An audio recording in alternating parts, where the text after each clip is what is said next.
tell you, inside the walls of the city where the dad and mum lived, inside the house, mum was just about to have a brand new baby. Dad is walking up and down outside the house thinking, I wonder whether it's going to be a boy or if it's going to be a girl. I mean, it had to be one or the other, but he wandered this way, he wandered that. All the neighbours were there as well. They were watching him, walking up and down. They were all excited because this brand new baby was about to arrive. And then from inside the house, which was inside the walls of the city, came, ah! Which wasn't a bumblebee flying around, by the way. It was the cry of a baby. Dad legged it into the house. As he got inside there, all the people crowded around the house that was inside.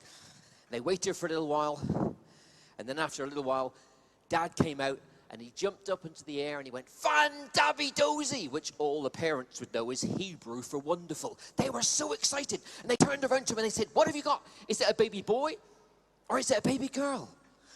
Well, actually, it was a baby boy.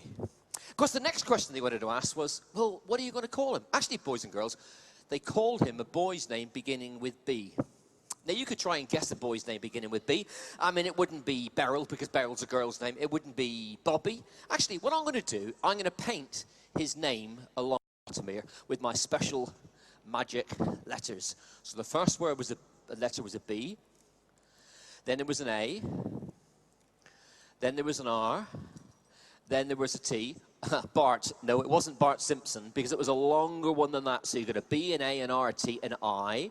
Then there was an M, then there was an A, and crumbs, it was a really, really long name. His actual name was Bartimaeus, and Bartimaeus, he was a super-duper little son. Actually, the name Bartimaeus means a highly prized son. Do you know what? Every single one of us here today, we're all highly prized by God as well. He thinks we're absolutely superb. Bartimaeus' mum and dad, they were dead chuffed with Bartimaeus. They probably would have took him for a little ride on his pram sometimes, and he would go over the cobble streets, and he would be going along going, blah, blah, blah, blah, blah, blah, as he went over the cobbles. And sometimes people would walk up to Bartimaeus, and they would say to him, Bartimaeus, isn't he sweet?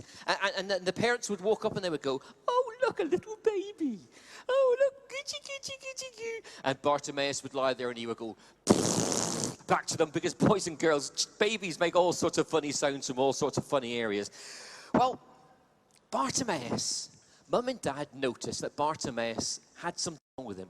Now, I'm not too sure how they noticed it, first of all. I don't know whether he bumped into things, tripped over things, or whatever. But Bartimaeus, they noticed that Bartimaeus, quite soon, had an illness, with in actual fact, again, a letter beginning with B. It made Bartimaeus completely and totally blind. He couldn't see. Now, it was a sad thing, boys and girls, because you see, the city that he lived in, which was a city called Jericho, and it was a gorgeous city. They had palm trees and beautiful hills in the distance and everything. But sadly, Bartimaeus couldn't see any of this, because Bartimaeus, he was blind. And sadly, some of us, we live in a beautiful world that God's made for us, but sometimes some of us don't see, or we don't understand that God's actually made the thing for us. So I'm going to use this one now. And so he was blind. Now, hey, would you like to see a picture of Bartimaeus? Yeah? Well, we can't show him on the screen because, in actual fact, we don't have him on the screen. But I'm going to, I could cheat a little bit. I could turn around and say, actually, he's inside the wall and you'll see him in there. But they didn't do that either. I'm going to paint him outside, boys and girls. And here he is. Now, I do warn you, girls, Bartimaeus is very, very handsome. And I didn't know he had a red jacket, but I think red coats look quite nice. Here we are, very, very handsome. Look at that. Isn't he handsome, eh? So Bartimaeus, he would sit there outside the walls of Jericho every day. And he would have had a box on his lap, and it might have said along the front of the box, please help the blind man. Because you see, Bartimaeus, he became one of these. He became a beggar.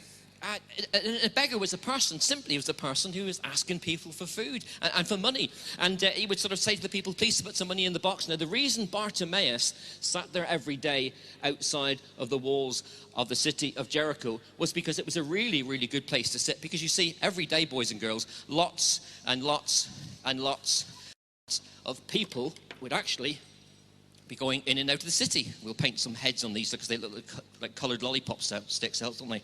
Here we go. Do-do-do-do-do-do. Some feet running away there as well. Anyway, Bartimaeus, he would sit there every day And the people were going. Well, one day, Bartimaeus noticed that there were a lot more people going in and out of the city. Why, did he get see them? No, he couldn't see them because he was blind, but he could hear there were a lot more people. And he said, excuse me, he said, but why are there so many people going in and out of the city? And they said, well, because he's inside the city. Who's inside the city to Bartimaeus? Well, the most important person that you could ever meet. What, the king? No, he's even more important than that. You don't mean Jesus is inside? Yes, he's inside the city. And that's why everyone's around, because they're going to go and see him. And Bartimaeus thought, oh no, wouldn't it be great if Jesus could come up to me, because I know that Jesus cares for everybody, and Jesus would be able to care for me. Well, he heard the crowds getting bigger. He probably got his box and put it down beside him. And he listened as the crowds got bigger and closer. And then he heard some people calling out Jesus' name. So Bartimaeus took a deep breath, and he shouted at the top of his voice. No, I'm not going to do that now because it might bust this microphone, but he shouted out as loud as he possibly could, Jesus, Son of David, please help me. Boys and girls, all the crowd turned around to Bartimaeus and said, oh, Bartimaeus, be quiet. Jesus is not interested in people like you. He's only interested in important people like us. Now, Bartimaeus knew that was a lie, because he knew that Jesus loved everybody equally. He loves you and he loves me just as much as each one of us. And so Bartimaeus ignored that lie. So this time, Bartimaeus took a deep breath, and it was as if it was going to be the last breath he would ever breathe. And he cried as loud as he possibly could, Jesus, Son of David, please help me. Once again, the crowd told Bartimaeus to be very, very quiet, but he ignored them. But Jesus heard him. He stopped. He said, who's that calling out for me? And they said, oh, that's Bartimaeus, the blind beggar that sits outside the walls of Jericho. He's not that important. Well, Jesus said to them, I want you to go over to Bartimaeus, and I want you to tell him to cheer up, because in actual fact, I've heard him, and I want for him to come over to me. So they went over to Bartimaeus and said, cheer up, Bartimaeus, Jesus has heard you, and he wants for you to come over to him. In actual fact, Bartimaeus, he calls you. Bartimaeus got his old beggar's cloak and he lay it on the ground, because he wasn't going to let anything or anyone stop him from coming to Jesus. Boys and girls, we don't want to let anything or anyone stop us from becoming a special friend of Jesus. And so they led him across to Jesus, and he stood in front of Jesus. Jesus said to Bartimaeus, what do you want for me to do for you, Bartimaeus? Do you think he might have said, can you put some money in my box, please, so I can get some money for me fish and chips? No, I don't think he would have said that. Do you think Bartimaeus would have said, would you like to come home and see my mum and dad? I'm sure Bartimaeus would have loved to have taken Jesus home to see his mum and dad, but he didn't say that either. He said, Jesus, I would like to be able to see, please. And Jesus said this, because you've asked me, you can now see. And he took his hands and he put them on the eyes of Bartimaeus. And he said to him, because you trusted me and called on me, you can now see. And he took his hands off, and Bartimaeus blinked. And for the first time in Bartimaeus' life, he could see. Who do you think the first person Bartimaeus saw? Oh, we don't know. The Bible doesn't tell, but I think it was Jesus, like you were going to say. But you know what, boys and girls? That was the last time that Bartimaeus ever saw Jesus again. Why? Was that because Bartimaeus went blind? No, it wasn't actually. Because Jesus actually left that city of Jericho and went to another city called Jerusalem, which is about as far away as from here to Newport. And when he was there, nasty people took Jesus and they put him on the cross.